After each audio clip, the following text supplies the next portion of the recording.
tonight, but thank you for joining me, Coach. Hopefully you can hear me throughout. We're going to review the West Tigers 24-10 loss. We've had about 6 false starts. I just said to everyone, if this was a horse race, I would have called it off by now, but we're going to plough ahead, mate. So let's start on a positive note. Your mob, the South Logan Magpies, back-to-back wins, 32-10. Are we going to make the finals? Or you?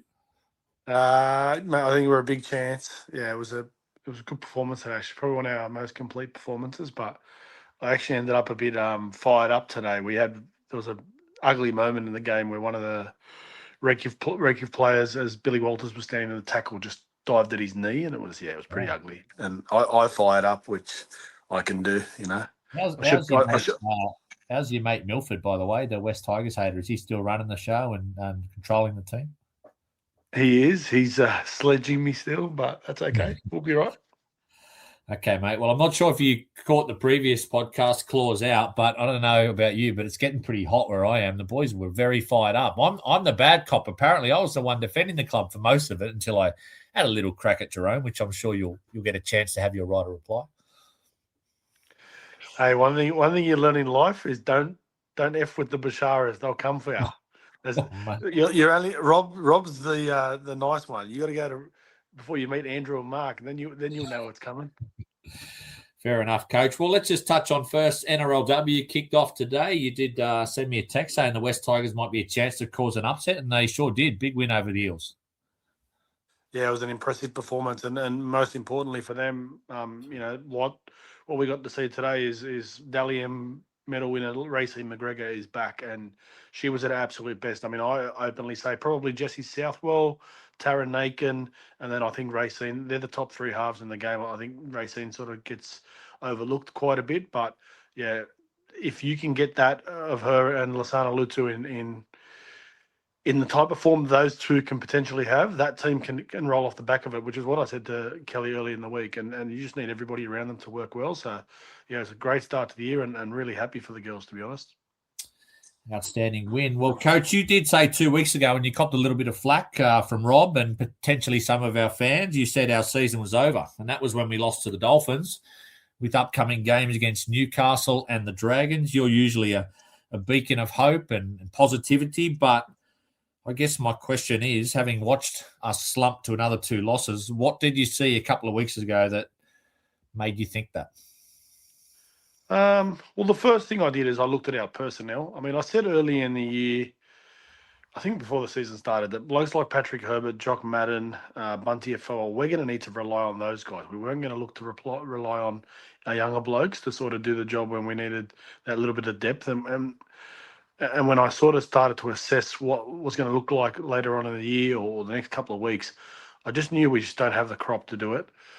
There was also some habits from some individuals that I think is starting to show that a little bit of softness in their attitude towards their performance. I think there's blokes that sort of a little bit disconnected in how they're performing from what I think the expectations were at the start of the year. And part of that may be just their lack of ability to be able to do that. And second to that, it's just, again, we don't know what's going on inside the 4 walls, but how much of an effect sort of this mid-year slump has had on them mentally. But, yeah, just some little things, just some effort plays, just some defensive choices, some soft choices, I think, with what they make. I just think, yeah, it's tough. It was always going to be tough. And at that moment then, I just looked at it and went, well, I don't think we can go on a run. If we were, like I said at the time, if we were fully healthy, well, you'd sit there and go, we need to go on a run. Look, 2 weeks ago, to be honest, I actually think we were way outsiders to make the 8 with the way the competition has been structured. So, yeah, it was one of those things that I just, from everything I was seeing and what my eyes were telling me, it just looked like our season was done. You said sort of disconnected, perhaps individuals. Is that because they can't do something? They realise they can't do something, or they don't want to do something? We've talked about personnel. You talk a lot about confidence, about game plan. How much do you put it down to a lack of confidence or lack of personnel, or a combination? I think it's a combination of all of it. I think there is a lack of confidence. I think at the end of the day, everything we've gone through as a club, whether it's new guys coming to the club and it's the guys that have been around for a long time, the reality is you're playing in a jersey that for the last how many years has struggled, and when times have got tough, we've lost. We were a club that's used to losing, and we haven't been able to break that cycle over how many years. So, yeah, I just think that the fact that our standard has been so low, I think it could be infiltrating some of those guys that have come to our club. Because the reality is, besides Uppy, Jerome, and Tito, the others have basically come from losing environments anyway. I mean, I'm sure I'm not missing anyone that has come from a winning environment, but everybody else has come from a losing environment as well. So it's not like we're bringing blokes in who are, qualified winners. So yeah, I think it's a little bit of everything, but there's a little to be. I think there's quite a bit to be looked at. I think from a club perspective, and I've seen you guys touch on it a little bit earlier, and I'm sure we'll touch on it a little bit tonight. Just another big picture one before we sort of rip into the game. Was that first 8 weeks, 5-2 start, was that a little bit of a false dawn? Or I said on a previous podcast, we were praising our style of play and our conditioning and our fitness. But the NRL season, Coach, it's not 8 weeks. It's a marathon. It's 26 weeks. Or have we just been exposed again because of some of those injuries and perhaps some of the depth coming up? It's just not up to it. I don't think it was false. I think, it told us everything we were as a strong unit and a strong team when we got pretty much our whole roster on the field. And, like we've said in the past, we probably can carry one or two changes, but the moment it went more than that, that's when we started to struggle. And then off the back of that, we're playing with guys that are all bunged up, new combinations every week. But, these are reasons potentially, and some of them excuses. I just think, and I'm very going to be opinionated on this because, I'm someone who coaches, so I can't really have, I'm going to put my fan cap on for a second. I just think our system is wrong. The way we defend, the way we attack, I think that needs to be changed. Whether it's right or wrong, actually, is probably not the way to put it. I just think that it needs to be changed, that's all. Okay. Just last one on the injuries, and I don't want to rinse repeat because I probably asked you a couple of weeks ago, but another pec injury to Appy. Is there something, if you were planning our next preseason for 2027, obviously they'll go for a review, is there something you think they'll be looking at in terms of the amount of injuries we're getting, or perhaps the fact we front-loaded so much energy at the start of the season that we look spent now? I mean, yes, they'll always do that. It's always a part of your review, but from my perspective, I don't know. I'm not smart enough. I don't know enough about that sort of stuff. To be honest with you, SNC and high performance people piss me off when they try to get involved in football. So this is the part where they could probably give us a little bit more of an insight. So yeah, that'll be on them. All right, let's get to the game, Coach. In the third minute, there was a sin bin for Clint Gutherson. Jock Madden put up a fairly nondescript bomb. I think it was batted back by Skelton. There's a bit of under sixes soccer going on along the ground, and then for some reason Gutherson holds back Madden. I thought that was a fair decision. It was. I think that was an indication of where these two teams are at the moment, that sort of play. And there was quite a bit of that throughout the game. I'm going to go a step back, Eddie. I actually think the standard for us got set in that first set of the game. I think it was tackle 2 might have been when I'm trying to think of the Dragons player. It might have been Tyrell Sloan, busted through the line after the first set, straight through Bunty and Hamaki Makasini. But if you go back and have a look at that, Hamasi ends up 3 in, Jock goes to 2 in on the first set of the game. Like, that's what I'm talking about, taking soft options. Why in the first set of the game is our centre defending 3 in and our half defending 2 in? Like, I can get that when you're under a bit of fatigue and there's things going on in the game, but the first set of the game, and on top of that, the player busts straight through. I think it was Tyrell Sloan. I might have been wrong, but whoever it was the second tackle of the game. To me, that sets the standard for you very early. That tells you what our intent is, and we're already looking for easy and soft options early in the game. So, yeah, that's where it started, but the sin bin should have been a big moment for us, and I don't think we turned it into one. Well, we did get a try in the 9th minute. I mean, it was after a couple of very average sets on their line, but Madden got the ball to Adam Dewey, who got on the outside, and Dragons sort of a retreating defence there. He just used his power to get across. Yeah, and Rob Bashara, I love hearing this. Matthew Fine, who was the centre for the Dragons in that situation, I mean, he defended it okay initially, but he was just slow to move.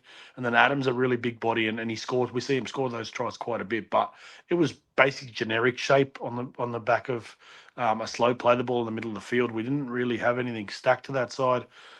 Jock runs a sort of a drop block shape for Adam out the back, which is very generic. You see it happen quite a bit. Off a slow play the ball like that, the Dragons should have defended it a lot better, but they didn't. And that's who the Dragons are. I mean, they're coming at the bottom of the table for a reason. But Adam's size and body was able to get us a try to start the game, which is good. You mentioned concerns from that very first set of six, but did you have concerns in that 10 minutes where we had the man advantage? And even though we did go ahead on the scoreboard, we looked a little bit pedestrian.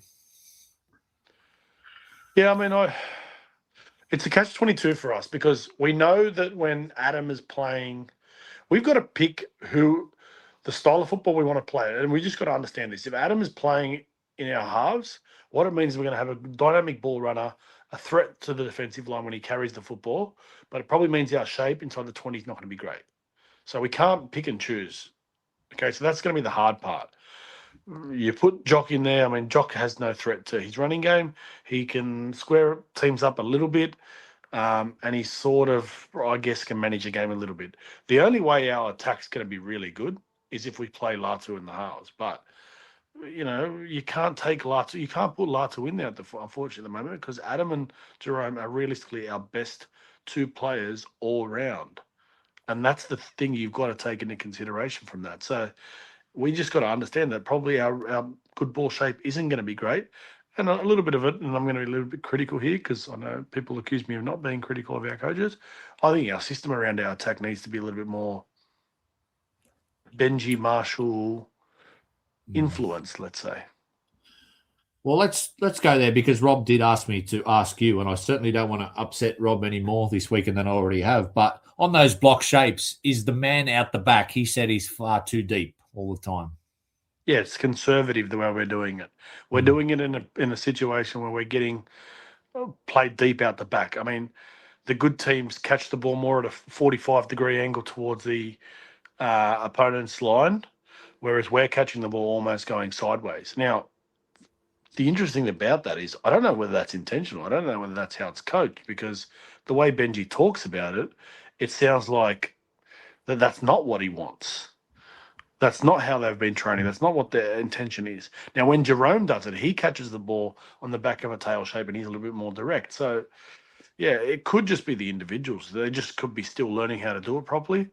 But in saying that, you watch even in Cup, the likes of Javon. Javon does that. He catches the ball very deep off the back of those shapes. But yeah, it's a conservative way to do it to sort of eliminate errors because when you do it a little bit flatter and sort of that block pass is thrown with a little bit more of a fine line, what that does is it allows the opposition to jam you defensively.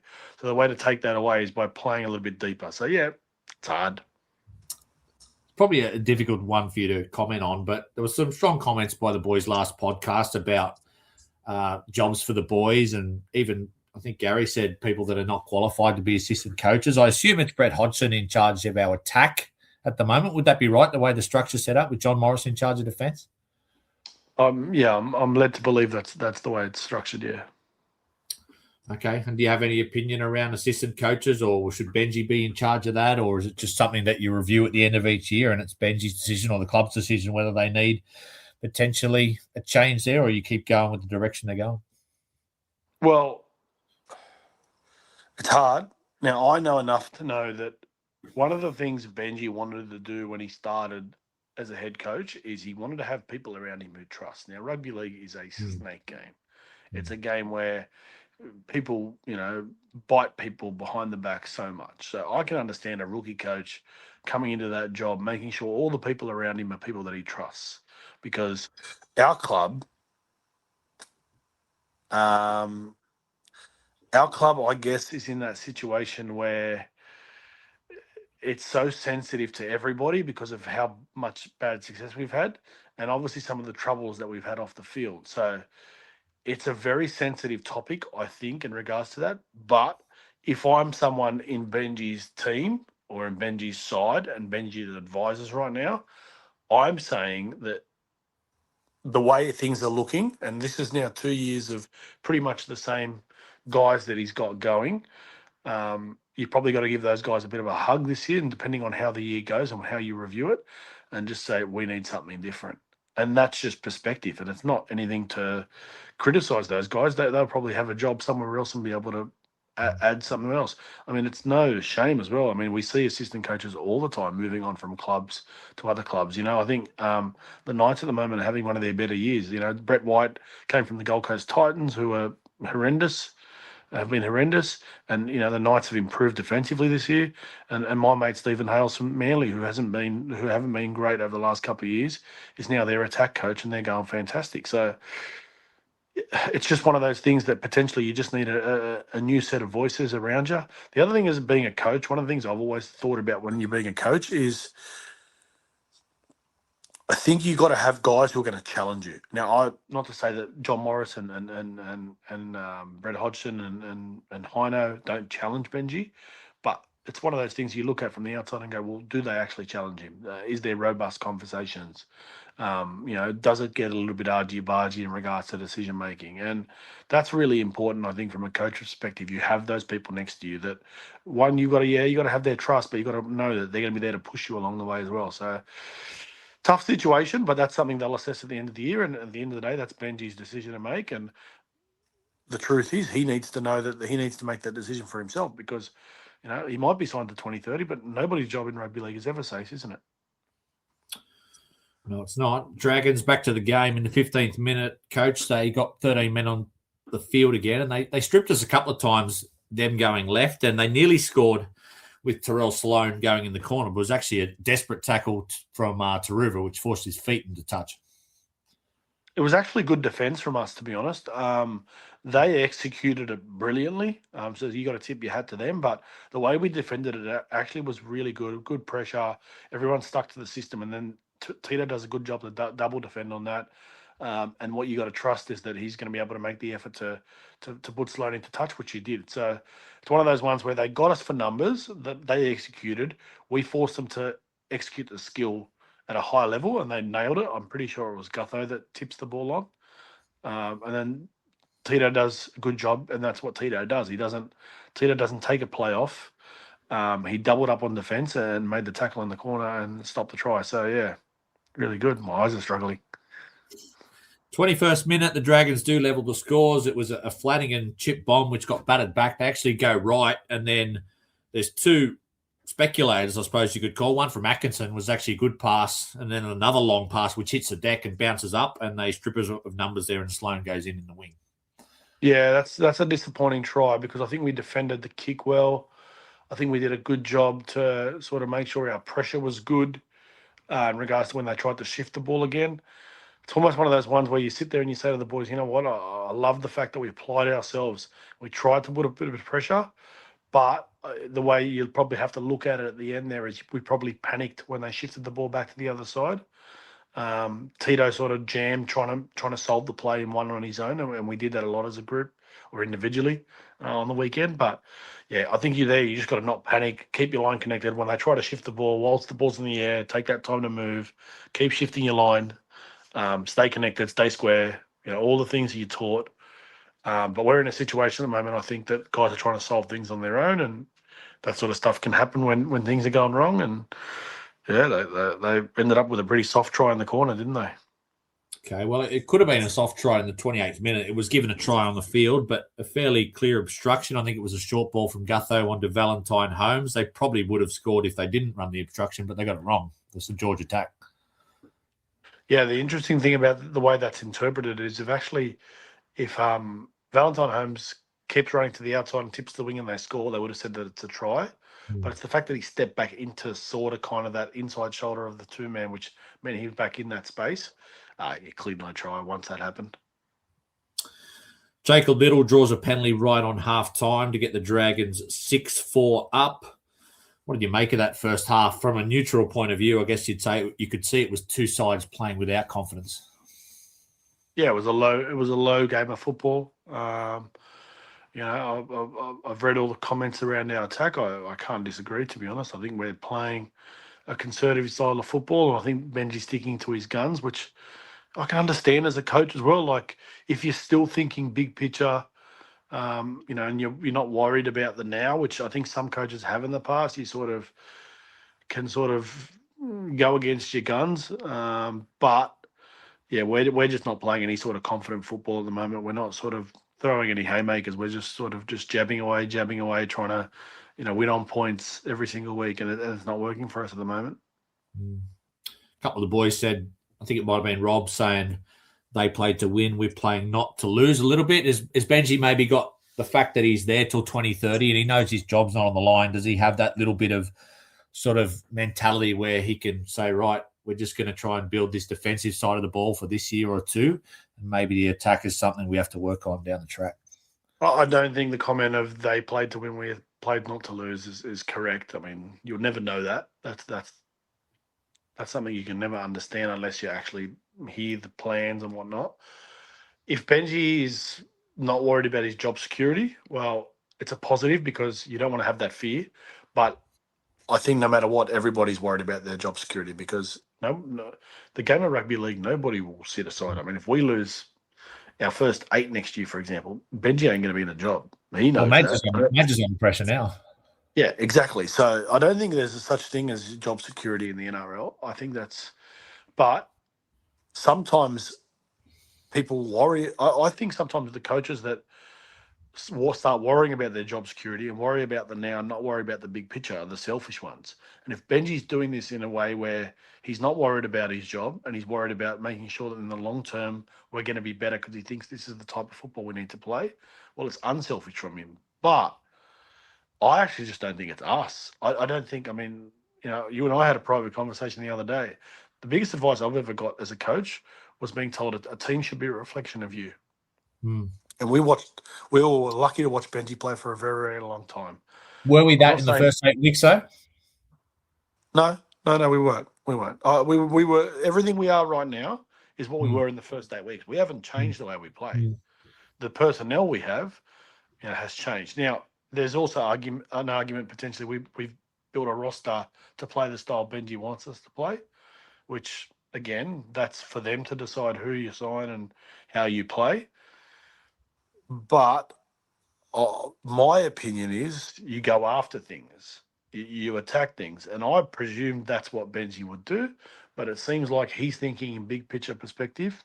That's not what he wants to do, and he's entitled to do that.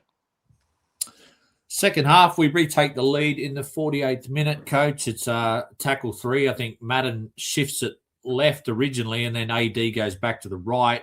Doesn't look like there's much on, but I think he identifies fullback maybe in the line or not across, so he puts the chip in. Looks like it's going to go dead, but sits up, and it was just Adam wanted it more than Val Holmes there, didn't he?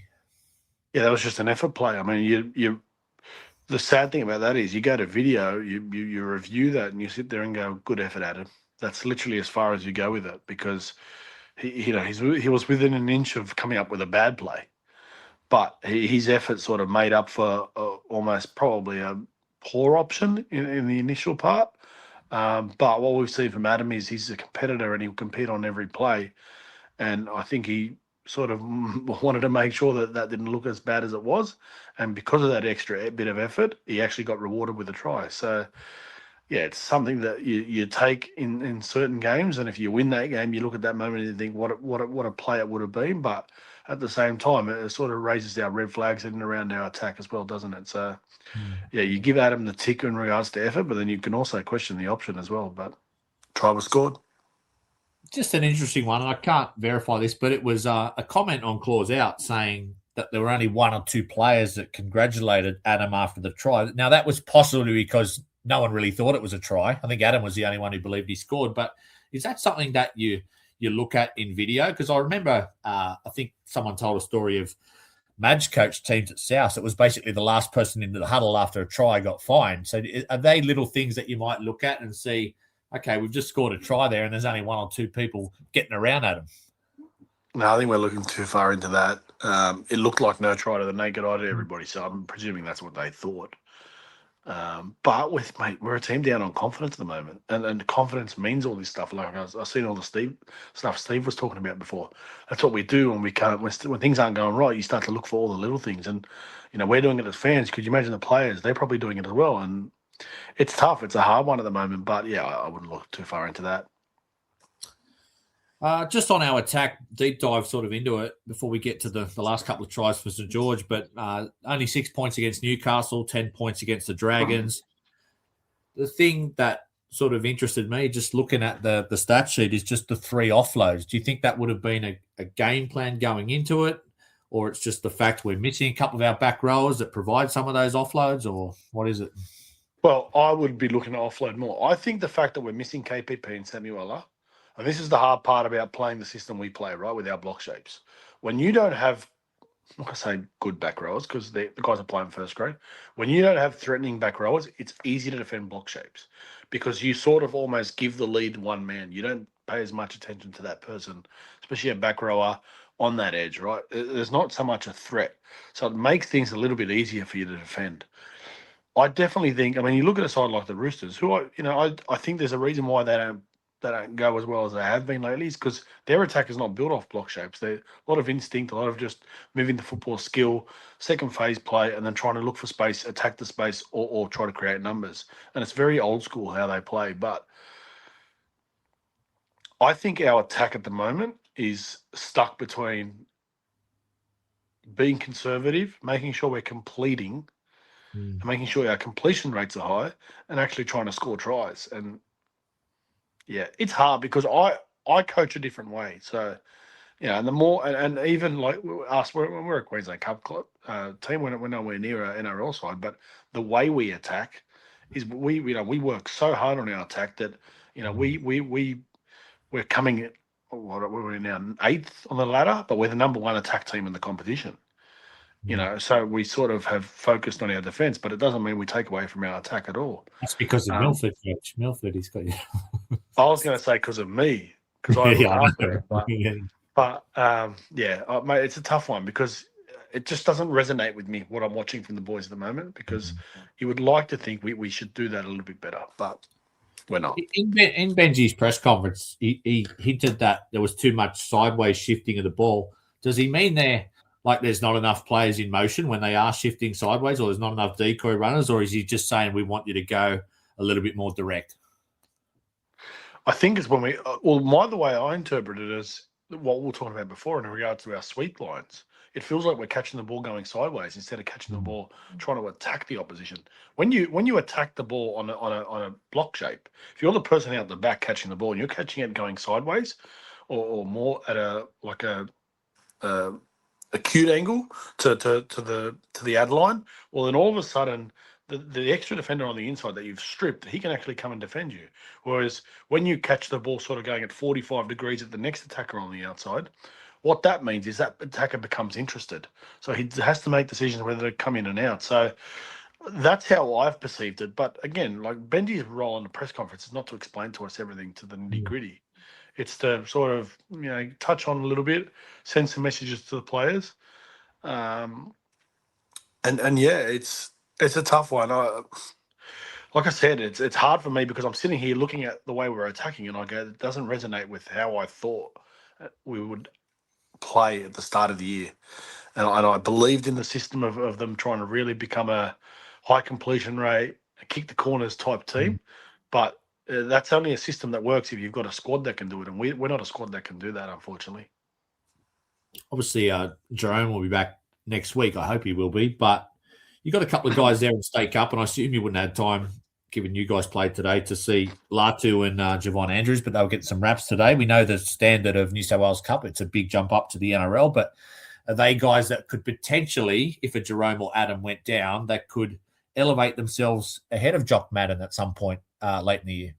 Well, 100% Latu should. I mean, I'm pretty clear what my opinion has been, but, I defer to Benji in these situations. But, yeah, it's a hard one because, New South Wales Cup is also New South Wales Cup. And, yes, they won today, but they're playing a Dragon side that's, I think they're third last on the ladder. So you sort of can't take that in consideration too much. But, yeah, it's hard because these guys, I mean, like you said, it's a big jump just because they're going well in New South Wales Cup.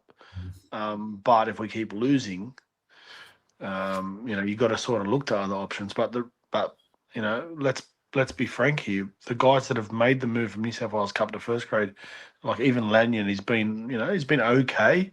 Tavana was pretty good, yeah, but they're not setting the world on fire. They're not out and out first graders. So yeah, at the moment, it's very important to say that. At the moment, they're just not out and out first graders. I think you just got to cop it on the chin with what we've got at the moment and go through a little bit more heartache, unfortunately. Okay. Now, I might be poking the bear here, but I'll go there. Was there anything different in Adam and Jock Madden's combination last night than what there was earlier in the season when they went 3-0, or was it simply a case of when they did go 3-0, some of our elite players like KPP and Samuela were out there on the field? Basically, the last point. I mean, we were pretty much full strength besides Jerome that day. And as I commented earlier in the year, I mean, that was Adam. I mean, I hate to be harsh on Jock. I mean, at the end of the day, he's a first grade footballer that plays in our side. But I think we had a lot of guys and a lot of fans that were excited the fact that we were having someone play in the halves and we're winning football games, and the guy they don't like that came to our club, which they're showing at the moment. It's an opportunity. We can get rid of Jerome. We can not have him, and they got their wish in the end because he's not going to be with us soon. But I think that was the beginning of some of the poor attitude from our fans that we started to have at the start of the year. I mean, I listened to Rob, I listened to you, I listened to Steve a little bit earlier. I disagree with a lot of the things that you guys were saying a little bit earlier, like Steve's comments around Jerome and putting himself out there, and he shouldn't have to put him. He shouldn't have to put himself, or shouldn't put himself in a position to be criticised. No, that's his personality. It's not one of those things where you can say, he can expect that from other clubs. He shouldn't expect it from our fans. There's a big difference to that. Penrith fans never sledged him. Never. They loved him, even when he was through that ups and downs. That's his personality. That's what he brought. Were there downs though at Penrith? Were there any downs? With his comments and his social media posts? No, Yeah, there was. I just don't know if there were downs in terms of winning and losing. I think he was the quickest player in the history to, or the highest percentage of wins in his first 100 games. So I'm just saying this is probably a little bit foreign territory for Jerome. No. When I say ups and downs, I'm not talking about wins and losses. I'm talking about because Jerome was blamed for game. Jerome was blamed yesterday. I've seen people in the comments. I mean, I've seen it in the chat when you guys were on before. People are saying what we need to do is move Jerome on. And this is the comment after yesterday's game. He wasn't even playing. The reality is he's a character that's not necessarily liked by a lot of people, and I think it's a part of why. The Jock and Adam thing at the start of the year was what it was, because it was an opportunity for us to pinpoint the guy who, from a small section of our fans, a guy we don't like. We never liked him. I mean, don't forget that. Our fans never liked him when he was at Penrith because of his personality. Now that he's at our club, well, we got to adopt him. We've got to like him. And then, we're not winning. He's not really giving us that. He's on $1.2 million. We'll start hating him. That's what we did, and we should never do that as a fan base for our own players. Well, I don't want to sidetrack the previous podcast like I did about Jerome's Instagram post, but that was the only one, coach. And maybe Rob made a good point. He said, well, you loved the fact that he told our fans to fuck off when he played at Leichhardt, but I didn't like the fact that he posted something quite cryptic 10 minutes after full time last night. I guess that is his personality. I just put it from a cricket perspective. If one of my players had gone out there and got a duck or done something, and then 5 minutes later they're posting something about something cryptic, I just thought that was perhaps the wrong time to do it. But I'm sure you're going to have some rebuttal for me. Well, I'll tell you what, and I'm not going to use you as an example, but I'll use the Australian cricket team. If Ricky Ponting did it after he was copying it, I'll tell you what, people wouldn't care because that's the Australian captain. He's the leader of the team. And Jerome is our guy. Jerome's our highest paid player. He's the most successful player that's playing for our club at the moment. I seen a stat the other day. He's the most disrespected player in the competition. You want to talk about Origin? New South Wales are about to go to Suncorp and potentially lose a game. Go look at his Origin record. He's won 4 premierships. Penrith are going well at the moment, but they still haven't won a premiership without him. I can keep going with the facts. I mean, all he's ever been told is he was carried by Luai, he was carried by this, he was carried by that. Carried by Cleary. Yeah. Yeah, I saw he what else? Sorry, actually had the most try assists per game of any New South Wales half over the past 4 or 5 years. yeah, all this stuff sort of feeds towards why he is what he is. In regards to his social media post from yesterday, if you're going to give it to him, which our fans have been doing, he's going to give it back. And Yeah. I'm a combative person. I'm Mm. a little bit like that as well. Probably why I am the way I am. But play on. And just like that, you're entitled, and everybody's entitled to not like it. But I think Jerome, since he's come to our club, has had that love-hate relationship with our fans, and I think it was started by our fans, not by him. Okay, well, at 10-6, Coach, we have a couple of chances to really probably ice the game, because if you get 16-6 up against a team that's got one win, I think they go to Water, St George. But first off, it was a line break by Stafford Toa, who throws the ball on the inside. It goes to Gutherson instead of the man in support. And then I believe it was Jock Madden just dropping an inside pass where he looked like he was through a hole with about 15 minutes to go. Were they the fine margins of rugby league games? Absolutely. You've got to ice those. We do a good job of the run, good shape. Adam, who gets criticised a lot for lack of passing, nails the pass to Stafford down the sideline. Stafford is someone that backs himself to beat defenders one-on-one, so he does a good job with that. But as soon as he gets past that second guy, that pass on the inside to Jock has to be nailed. I mean, it's a fundamental skill of the game. You just can't miss that situation. And you miss those sort of stuff, you leave points out on the field, you're going to have your pants pulled down. And that's what happened to us. I mean, that's 16-6. That's a different ball game. Mentally, it's a different ball game, especially for a team like the Dragons, who are coming last, have won what have they won one game before us? 2 now, yeah. You know, that changes everything. And yeah, we missed that moment. We left those points on the field and come back to bite us.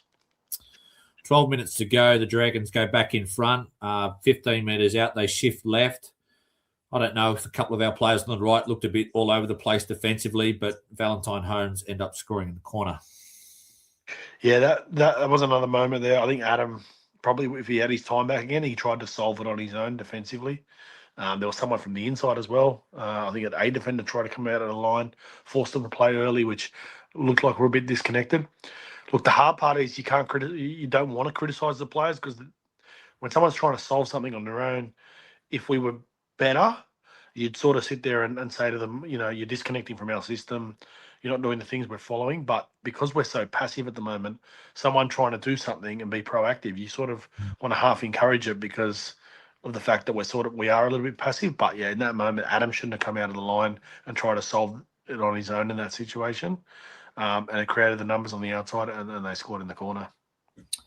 Couple of minutes later, they seal the game effectively because they go up 18-10. There must have been some sort, I can't remember exactly the sequence, but there must have been some sort of line break, because when they do shift left from a couple of metres out, we only have 2 people outside the post. And I think Skelton was almost on the post, and then Taruva was on an island about 20 metres infield. And it just seemed like a slow developing nightmare, that play. And the Dragons don't exactly do it easily. It ends up Val Holmes cuts back on the inside and scores. But what on earth happened there? Well, I'll tell you what. If I'm in the coaches in our video and I see that, I'm probably throwing something at the TV. Like, that is embarrassing. That moment in the game was dead set embarrassing. And they would train for that. They would train for those moments where there's a bit of transition or there's a bit of a break or whatever it is. And to get back to the line, everybody gets their spacings right and we can number up at least. Whether it's people out of position, it doesn't matter, as long as our line. In an NRL game, to be playing the ball on the other side of the post, and then from that post to the other post, then to the other sideline, you've got 3 players, and one of them being your fullback. That is the most embarrassing thing you will see in the NRL this year defensively, from a structure perspective. And let me tell you, the coaching staff will not be happy about that. Has someone gone rogue there, or just not listened or not communicated? What do you think's happened? No. Everyone looked for a shortcut. What they did was they didn't actually assess. Like I said, they would train for these. They would have these scenario-based situations where this sort of stuff happens, and it's get back, look up, see where the space needs to be filled, and go fill it. Our guys went to just the nearest spot, got to the try line. Oh, I'm here now, and then didn't want to move, didn't want to transition. I don't know whether this is the moment Steve was talking about before, because I think Steve talked about this and talking about Skelton and Taruva. It wasn't on Skelton and Taruva. They were holding. They needed to be infield, because if they go and stand out wide, there's about a 30-metre gap in the middle of the field. So unless, he's probably talking about another situation. But no one wanted to move. That was embarrassing. That's insulting to an NRL team. That play there. Go back and watch it. Like, I encourage everybody to go back and watch that. That is such a poor application as first grade footballers. That was embarrassing. Okay, well, we won't bother going through the Dragons' last try because they're just rubbing our nose in it now. I think it was Val Holmes again. And they end up winning the game 24-10. But what do you do this week, Adel, if in terms of game planning or changing something? Do you look at, in terms of personnel, making some changes for a couple of performances which has been below par? Or do you look more at changing the actual game plan itself, or both? You've got to, unfortunately, you've got to stick to your guns now. Now that you've rode this throughout the year, look, it's not going to get any better before it gets any worse. That's the truth. I think, I said a few weeks ago, our season's done. I think it's about to fall apart. That particular play tells me a lot about where we are at the moment. We'll get Jerome back next week, which I think is important for us. Maybe Samuel, maybe. Yeah, Benji said potentially. What I know about Samuela is he's a competitor, so him and Jerome will bring that competitive edge to us as a group. But I'm just worried. It looks like the players have just gone no. Then you've got the Uppy situation. I mean, depending on what Uppy's injury looks like, that's the concern as well. So tough one, mate. Tough one, to be honest. I'd hate to be in that staff this week. At the end of the day, it's their responsibility and their job. But it'd be a tough one to be on that staff this week and trying to figure out what to do coming up against Red Hot Warriors. Really, really gifted Warriors side, that's for sure. In terms of the edge back rowers, I think Rob said they shifted Sukar and Sione from different edges and different bench use yesterday, with Terrell playing 67 minutes and Lanyon getting a go. Did you think any of those changes worked, or do you look to do anything differently in terms of the edges and the bench there? No, I mean, I'm sure they just tried to see whether the combination works a little bit differently. Because we're losing. I mean, it's not like one of those things where you can accuse them of not trying different things from that perspective. I think our rotation just went back to what it normally is when Twali's in. It's the fact that Twali's out is why Terrell had to play those alternate minutes that he was playing, or the bigger minutes. So, nothing really changed. I think that just went back to what it originally was. But, like I said, it's going to be interesting to see how they approach this week and what they come up with. Did you have any performers there that you wanted to note in the outside backs or the forwards? I mentioned on Claude's out that Bunty had 36 minutes. Twali in his return, 74 minutes, 141 metres. Some of the outside backs actually had decent numbers. I think they all ran for over 100 metres, and Skelton and Toa were up over 170. No, because you got to win. I mean, I'm not going to focus on individuals at the moment. I can't. I mean, unless you have someone who can carry you, like Jerome did that week against the Titans, potentially. And who's to know that if Jerome, I mean, to me, that's the sort of game the other night where I think if Jerome plays, I think we're a big chance of winning. That senior figure, rock solid on the edge, leadership, all that sort of stuff. So, I'm not going to isolate anyone individually, both poorly and positively for that game. Happy Coruscant, man. I felt sorry for him at that press conference. One, he's probably, got a sore pec or whatever it is, and worried if he's out for the season. And I mean, where on earth do we go if he's out for the season? That'd be 3 pecs. I don't want to go back down the injury because he said you're not a strength and conditioning man. But what's the solution if Appy's out for let's say the next at least 4 weeks? Well, Lanyon will play. They'll look at different options to give Lanyon 20 to 30 minutes off during the game, whether that's whether that's Latu, whether that's Jock, whether that's Charlie Murray, Sione, obviously he's done that job before. They'll look at different options on what they can do with that. All right, well, I think 8 weeks to go, Coach. It's still a third of the season, so that's one thing is you're always playing for something in the NRL, even if it's your contract next year or something like that. So looking at the big picture, I think a lot of our fans are resigned to the fact we're not going to make finals. But if you're inside those 4 walls, as coaches, unfortunately, the history of this club with State of Origin wrapping up this week. I can guarantee you the media is going to start getting on our back again. So if you're Benji and that staff this week, what's the first thing you try and address? Is it confidence, or is it changing game plan, or is it everything? I mean, yeah, it could be change of game plan. I don't think they will, because I think they'll stick to their guns. It looks to me like Benji's worried about the next year, 2 years, 3 years, not so much about next week. And I don't mean that in the sense that he doesn't care if we win or lose. I mean, like, no, this is the system we need to build, and if it means we're going to lose now, we're going to keep building it. That's my perception. That's not facts, FYI. I said before I would hate to be a coach this week, but I would love to be a coach attacking the challenge that this last 8 weeks comes with, because you can walk away from this year, and I know we as fans want to look at finals or not finals.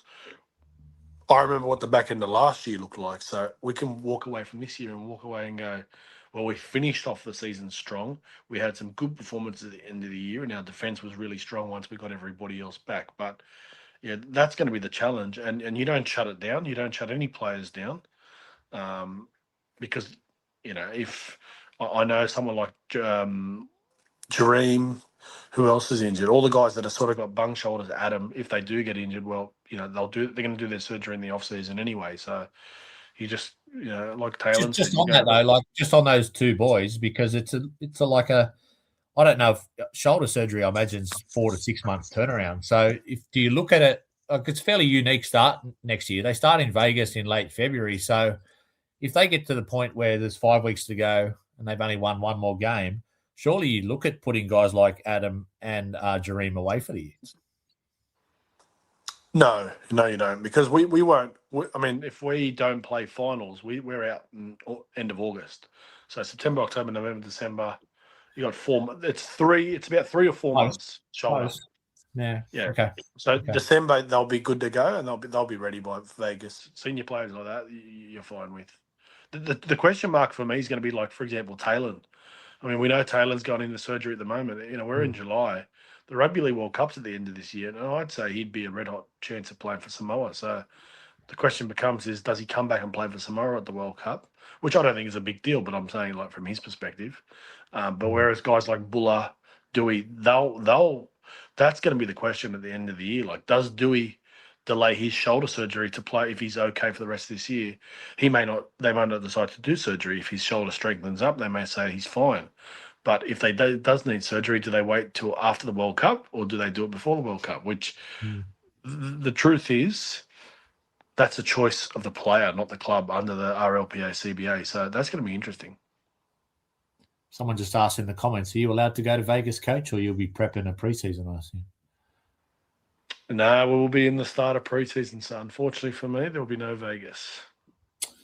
What's the pass mark the rest of the year? I know you said countless times we're in the business of winning, but I imagine you can't go in there as a coach every week to guys that are low on confidence or trying their heart out and losing and just flogging a dead horse. Are you just looking at habits of individuals in games and consistency?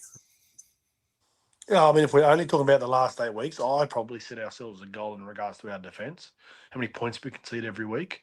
That's probably a big one for me. You're looking at the average of our season, when things were going good, what the other teams look like, and sort of come up with a number that you want to sort of, average in regards to what we're conceding every week, because that can build a bit of trust in your defence, and you can start to trust yourself as a defensive team going forward. We know that our squad, probably, I'd say 60 to 70% of it will be the same next year. So it's not like we're going to have a massive turnover of players, unless something drastic happens in the off season. So yeah, it's still looking to say we're building into next year, regardless if us as fans, we're going to be emotional about the fact that it's another season without finals.